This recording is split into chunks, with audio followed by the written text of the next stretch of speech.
أعوذ بالله من الشيطان الرجيم بسم الله الرحمن الرحيم إنما يريد الله ليذهب عنكم الرجس أهل البيت ويطهركم تطهيرا صدق الله العلي العظيم صدق رسول الله الكريم اما بعد فاعوذ باللہ من الشیطان الرجیم بسم اللہ الرحمن الرحیم سامعین ناظرین السلام علیکم ورحمۃ اللہ۔ آج ہم اتنے خوبصورت موضوع پہ بات کریں گے کہ اہل بیت اطہار کی بتا تو نہیں سکتا، نہ اس کے متعلق اس کو یعنی دل کے اس کے اندر اتنی وہ ہے کہ وہ اس کو پورے کو کور کر سکے بات کو، کیونکہ ہمیں اتنا فہم ہی نہیں ہے کہ ہم اہل بیت اطہار کی عظمت اور ان کی شان بیان کر سکیں، لیکن ایسے کاجز اپنا حصہ ڈالنے کے لیے کل قیامت کے لیے، تاکہ اس کے لیے یہ مجھے یہ بھی اہل بیت اطہار کا ذکر کرنے والوں میں شامل تھا اور آپ بھی سننے والوں میں شامل ہو جائیں تو ہمارے لیے نجات کا ذریعہ بن جائے۔ تو ہم بات کریں گے اہل بیت اطہار کے عزت و مرتبہ کی، جو بھی اللہ سبحانہ تعالیٰ ہمیں توفیق عطا فرمائے۔ قرآن پاک نے فرمایا انما یرید اللہ یذہب عنکم الرجس اہل البیت ویطہرکم تطہیرا، اور پھر سورہ شورى میں فرمایا قل لا اسألکم علیہ اجرا الا مودۃ فی القربى۔ تو فرمایا کہ اللہ سبحانہ تعالیٰ تو یہ چاہتا ہے کہ اہل بیت یعنی اے نبی صلی اللہ علیہ وسلم کے گھر والوں کہ تم سے ناپاکی دور فرمائے اور تمہیں پاک کرے، ایسے پاک جو خوب ستھرا پاک ہو، بہت زیادہ یعنی خوب پاک صاف کر دے۔ اللہ سبحانہ تعالیٰ کی یہ چاہت ہے، تو جو اللہ سبحانہ چاہتا ہے وہ تو پوری ہو کے رہے گی، کیونکہ جو اللہ سبحانہ چاہتا ہے وہ تو ہوتا ہی ہوتا ہے۔ تو اس لیے قرآن پاک فرمایا آپ صلی اللہ علیہ وسلم فرما دیجئے میں اس پر تم سے کچھ اجرت نہیں مانگتا مگر یہ کہ میرے اقربا کے ساتھ مودت سے پیش آنا۔ یعنی آپ صلی اللہ علیہ وسلم کے فرمان کا مفہوم یوں سمجھنے کہ آپ صلی اللہ علیہ وسلم فرمایا کہ میں نے جو تبلیغ کی ہے اور تمہیں دوزخ کے کنارے سے اٹھا کے جنت میں داخل کر دیا ہے، جنت کے وارث بنا دیے ہیں، امت سردار ہو گئی ہے ساری دنیا کی امتوں کی، تو وہ اس کا جو میں تم سے کوئی اجر نہیں مانگتا، جو میں نے اتنی بڑی بھلائی کی ہے تو میرا تو اللہ ہی مجھے اجر دے گا، لیکن میں تم سے یہ اپنی امت سے یہ چاہتا ہوں کہ میری جو اہل بیت ہیں ان کے ساتھ محبت اختیار کی جائے۔ اب محبت کو میں تھوڑا سا بیان کر دیتا ہوں۔ ایک محبت ہوتی ہے، ایک محبت ہوتی ہے۔ محبت یہ ہے کہ ایک مینڈک ہے، پانی میں رہتا ہے، کبھی پانی سے باہر آ جاتا ہے، وہ اسے کوئی نہیں باہر بھی کچھ وقت گزار سکتا، پانی میں گزار سکتا ہے، گویا مینڈک کو پانی سے محبت ہے۔ مچھلی اور پانی کا یہ جوڑ ہے کہ جب اسے مچھلی کو پانی سے باہر پھینک دیا جائے تو کچھ عرصہ زندہ رہے گی، پھر اللہ کو پیاری ہو جائے گی، یعنی پانی کے بغیر مچھلی کا زندہ رہنا ناممکن ہے۔ تو پانی کے ساتھ مچھلی کا جو رہنا ہے یہ مودت کہلاتا ہے، یعنی اس کے بغیر زندہ نہیں رہا جا سکتا۔ ایسی محبت جس کے بغیر زندہ نہ رہا جا سکے وہ مودت کے درجہ میں آتی ہے۔ تو اللہ تعالیٰ ہمیں اہل بیت اطہار کے ساتھ اتنی زیادہ محبت عطا فرمائے کہ ہم بھی اس درجے میں شامل ہو جائیں۔ جب یہ آیت کریمہ نازل ہوئی تو حضور پاک صلی اللہ علیہ وسلم اہل بیت طہار کو اپنی کمری کی اوٹ میں لے کر اس کی تلاوت فرمائی۔ حضرت عائشہ صدیقہ رضی اللہ تعالیٰ روایت کرتی ہیں کہ ایک صبح حضور پاک صلی اللہ علیہ وسلم باہر تشریف لائے۔ آپ صلی اللہ علیہ وسلم نے سیاہ اونی کمبل اوڑھ رکھا تھا۔ حضرت حسن بن علی رضی اللہ تعالیٰ عنہ آئے تو تاجدار کائنات نے اپنے کمبل میں داخل کر لیا۔ پھر حسین رضی اللہ تعالیٰ عنہ آئے، وہ بھی حضور پاک صلی اللہ علیہ وسلم کے کمبل میں داخل ہو گئے۔ حضرت سیدہ فاطمہ سلام اللہ علیہ تشریف لائیں تو آقا دو عالم صلی اللہ علیہ وسلم نے انہیں بھی اپنے کمبل مبارک میں داخل فرما لیا۔ پھر حضرت علی کرم اللہ وجہہ تشریف لائے تو حضور پاک صلی اللہ علیہ وسلم نے انہیں بھی اپنے کمبل میں داخل فرما لیا۔ پھر آپ صلی اللہ علیہ وسلم نے یہ آیت مبارکہ پڑھی اور اس آیت کے نزول کے بعد جب بھی حضور پاک صلی اللہ علیہ وسلم اپنے رخت جگر سیدہ کائنات فاطمہ الزہرا سلام اللہ علیہ گھر کے دروازے کے سامنے گزرتے تو اس آیت کو تلاوت فرماتے۔ حضور پاک صلی اللہ علیہ وسلم کی معمول 6 ماہ تک جاری رہا۔ حضور پاک صلی اللہ علیہ وسلم کو اپنے اہل بیت سے بے پناہ محبت تھی۔ آپ صلی اللہ علیہ وسلم نے اپنی امت کو نصیحت فرمائی کہ کسی حوالے سے بھی ان کی عزت و ناموس پر آنچ نہ آنے پائے۔ حضرت ابو زید رضی اللہ تعالیٰ سے مروی ہے، حضور پاک صلی اللہ علیہ وسلم ایک دفعہ خطبہ ارشاد فرمانے کے لیے کھڑے ہوئے۔ حمد و ثنا کے بعد فرمایا، خبردار اے لوگو، بے شک میں ایک بے مثل بشر ہوں۔ قریب ہے کہ میرے رب کے بھیجا ہوا موت کا فرشتہ آئے اور میں اس پیام اجل کو قبول کروں۔ میں تمہارے درمیان 2 بڑی عظمت والی چیزیں چھوڑ رہا ہوں۔ پہلی چیز اللہ کی کتاب ہے، اس میں ہدایت اور نور ہے، بس اللہ کی کتاب کو تھامے رہو اور مضبوطی کے ساتھ پکڑے رہو۔ حضور پاک صلی اللہ علیہ وسلم نے قرآن پاک پر عمل کرنے کی طرف ابھارا اور رغبت دلائی۔ پھر فرمایا، دوسری چیز میرے اہل بیت ہیں، میں تمہیں اہل بیت کے بارے میں اللہ کا خوف یاد دلاتا ہوں۔ میں تمہیں اہل بیت کے بارے میں اللہ کا خوف یاد دلاتا ہوں۔ میں تمہیں اہل بیت کے بارے میں اللہ کا خوف یاد دلاتا ہوں۔ سرور کائنات صلی اللہ علیہ وسلم کے آخری 3 جملے جو آپ صلی اللہ علیہ وسلم نے بار بار دہرائے تاکہ امت کی توجہ اہل بیت طہار کی عظیم مقام و مرتبہ کی طرف مرکوز ہو۔ چنانچہ آپ صلی اللہ علیہ وسلم نے لوگوں کو تاکیداً تلقین فرمائی کہ میرے اہل بیت سے معاملہ کرو تو خوف خدا حلم میں تمہارے پیش نظر ہو۔ خبردار میرے اہل بیت کی شان میں کوئی گستاخی نہ کر بیٹھنا، ان کو عزت و احترام کا ہر لحاظ خیال رکھنا۔ آپ صلی اللہ علیہ وسلم کے حدیث پاک بھی ہے، فرمایا جو ہم اہل بیت سے بغض رکھتا ہے اللہ تعالیٰ ان کو قیامت والے دن دوزخ میں داخل کرے گا۔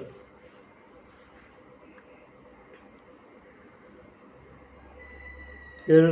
حضرت ابو ہریرہ رضی اللہ تعالیٰ عنہ، ابو سعید خدری رضی اللہ تعالیٰ عنہ، زید بن ارقم رضی اللہ تعالیٰ عنہ سے روایت ہے، حضور پاک صلی اللہ علیہ وسلم کا ارشاد گرامی ہے، میں تمہارے درمیان 2 چیزیں چھوڑے جا رہا ہوں جن کا دامن پکڑے رہو گے، میرے بعد حرکت گمراہ نہ ہوگے۔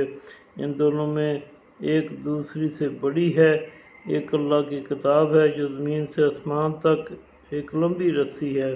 یعنی بندے اور خدا کے درمیان ایک واسطہ اور ذریعہ ہے۔ دوسری میری اطرت ہے، یعنی اہل بیت، اور یہ دونوں ایک دوسرے سے جدا نہیں ہوں گے یہاں تک کہ روز محشر اکٹھے حوض کوثر پر آئیں گے۔ دیکھو میرے بعد تم ان کے ساتھ کیا سلوک کرتے ہو۔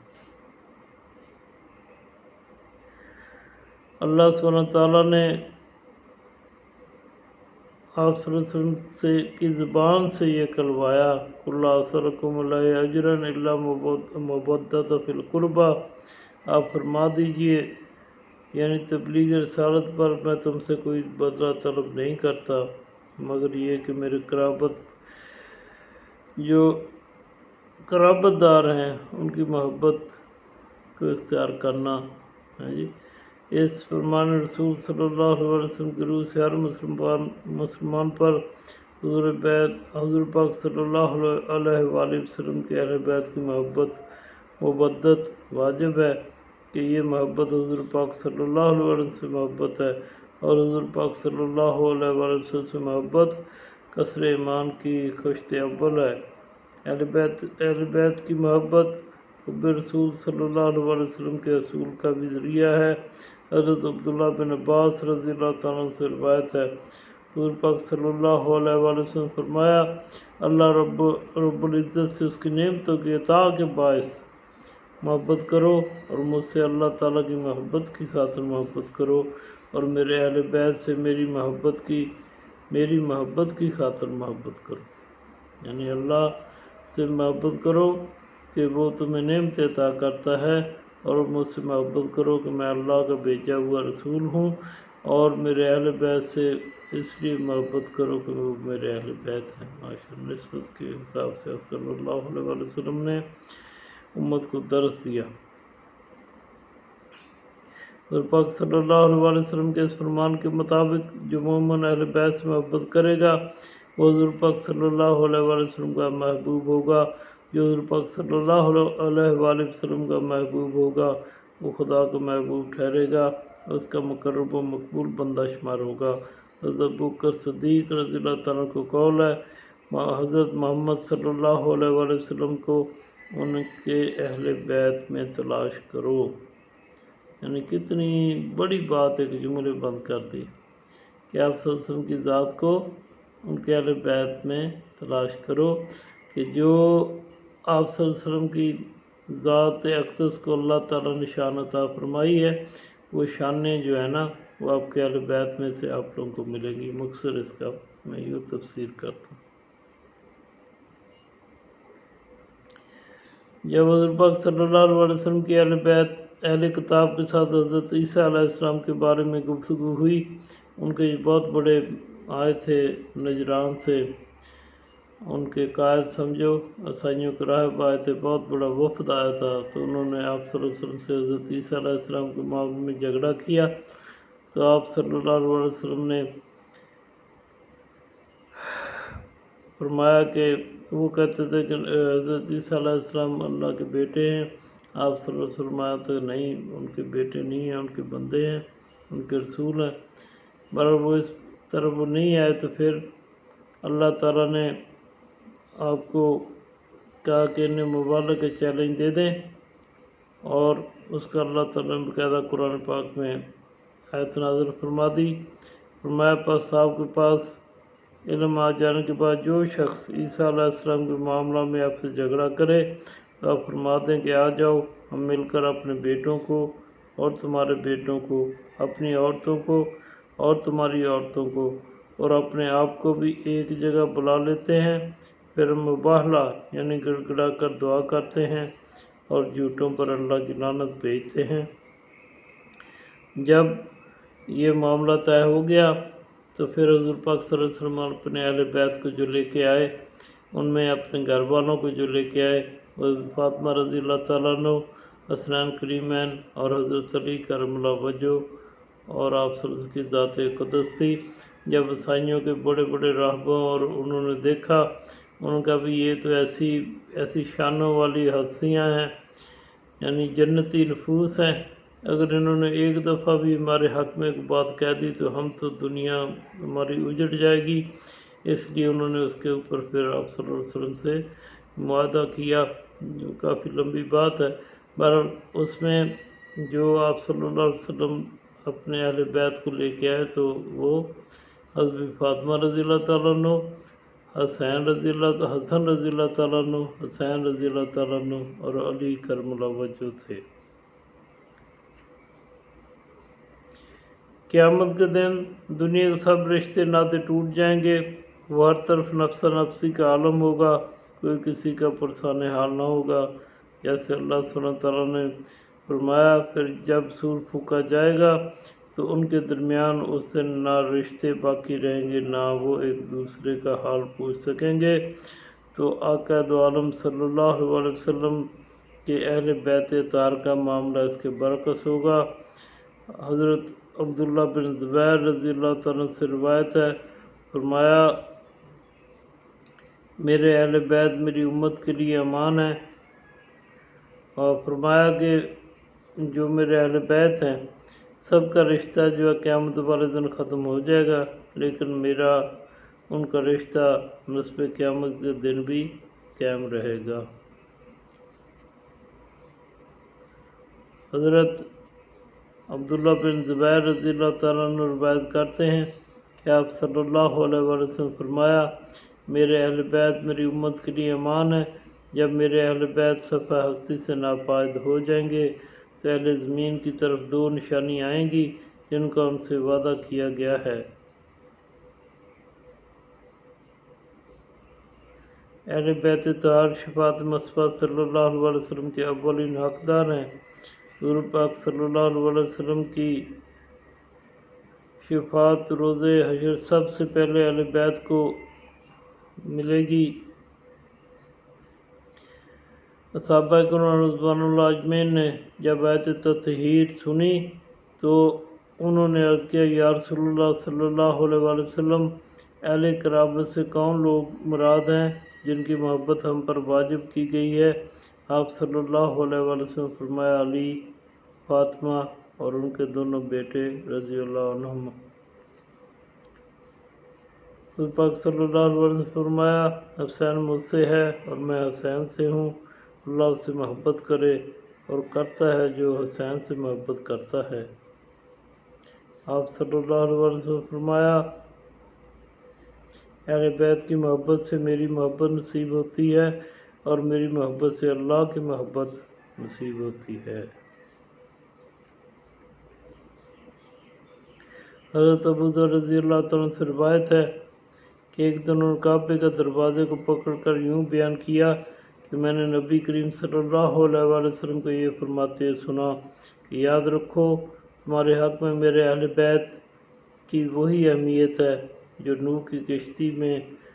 سوار ہو گیا، اس نے نجات پالی، جو شخص اس کشتی میں سوار ہونے سے رہ گیا وہ ہلاک ہوا۔ تو سیدنا سلمان رضی اللہ تعالیٰ عنہ سے روایت ہے حضور پاک صلی اللہ علیہ وسلم نے حضرت علی کرم اللہ وجہ ان سے ارشاد فرمایا اے علی تم سے محبت کرنے والا مجھ سے محبت کرنے والا ہے اور تم سے بغض رکھنے والا مجھ سے بغض رکھنے والا ہے۔ اور حضور پاک صلی اللہ علیہ وسلم نے حضرت فاطمہ رضی اللہ تعالیٰ عنہ کے متعلق فرمایا فاطمہ میرے جگر کا ٹکڑا ہے، جو اس کو تکلیف دیتا ہے وہ اللہ تعالیٰ کو تکلیف دیتا ہے، یعنی اللہ سبحانہ تعالیٰ ان کی تکلیف سے جو ہے وہ تکلیف محسوس کرتا ہے، ان سے جو اچھا رویہ رکھے گا اللہ سبحانہ تعالیٰ بھی اس سے خوش ہوگا۔ حضرت حسن رضی اللہ تعالیٰ نے مطلب فرمایا اے اللہ میں حسن سے محبت کرتا ہوں تو بھی اس سے محبت فرما، اور پھر جو حسن سے محبت کرے تو اس سے بھی محبت فرما۔ حضرت سیدنا ام سلمہ رضی اللہ تعالیٰ سے روایت ہے کہ آپ صلی اللہ علیہ وسلم فرمایا کہ علی قرآن کے ساتھ ہیں اور قرآن علی کے ساتھ ہے، وہ دونوں ہرگز جدا نہیں ہو سکتے یہاں تک کہ حوض کوثر پر وہ دونوں میرے پاس ساتھ آئیں گے۔ آپ صلی اللہ علیہ وسلم کے فرمان کے مطابق آپ صلی اللہ علیہ وسلم فرمایا کہ یہ دونوں صاحبزادے حسنین کریمین اور ان کی والدہ حضرت فاطمہ رضی اللہ تعالیٰ عنہ اور وہ جو سونے والا ہے حضرت علی کرم اللہ وجہ گھر میں سوئے ہوئے تھے، فرمایا یہ چاروں جو ہے میرے ساتھ قیامت والے دن میرے مرتبے میں میرے ساتھ ہوں گے۔ تو اللہ تعالیٰ ہمیں اہل بیت طاہر سے بہت زیادہ محبت عطا کرنے والا بنائے، ان کے ذریعے وسیلے سے دنیا آخرت کی کامیابیاں کامرانیاں عطا فرمائے، سننے والے کو کہنے والے کو اس میں بے شمار اجر و ثواب عطا فرمائے، ان کی محبت جو ہے ہمارے دلوں میں راسخ فرما دے، دن رات اٹھنے بیٹھنے میں اپنے مجلسوں میں ان کا ذکر خیر کرنے والا بنائے۔ ہمارا البلاغ۔ السلام علیکم ورحمۃ اللہ وبرکاتہ۔